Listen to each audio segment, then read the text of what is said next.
ए जी का हो देवर बाबू अपन पूरा परिवार लेके आओ तनी जाई ना दूध ले दी चाय बना का छोटका बबुआ होता हाँ भाई तो बड़ा खुशी की बात बा हम जाते हैं दूध लेके आवत नहीं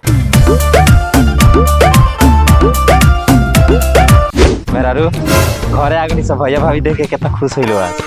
अरे भाभी ओते झाड़ू लगाओ तरी चलते चलते झाड़ू छीन के तू लोग ये लगावे ठीक बा। मैं नमस्ते कराती हूँ जेठानी जी आपको। प्रणाम भाभी। खुश रह वो खुश रही। जेठानी जी भैया जी नहीं दिखती। शुद्ध हिंदी ना बोल रहे ना इखे बोले गेलू तो भोजपुरी बोल का शिकायत करबे लोग कहे कि 4 दिन गरल से तो लगल हिंदी छाटे ई कौन हिंदी और नहीं दिखती भैया जी। ए चुपचाप रहती भाभी बड़ी हिंदी बोलती है कम एकरा बोले गेलू बा कहां बड़े भैया कहां बड़ा गइल बनी दूध ले आवे।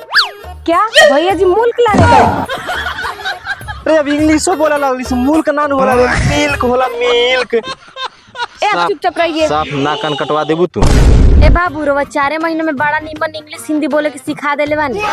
क्या बोलता जेठानी जी तुम हम तुमको इंग्लिश भी बोलना सिखा देता।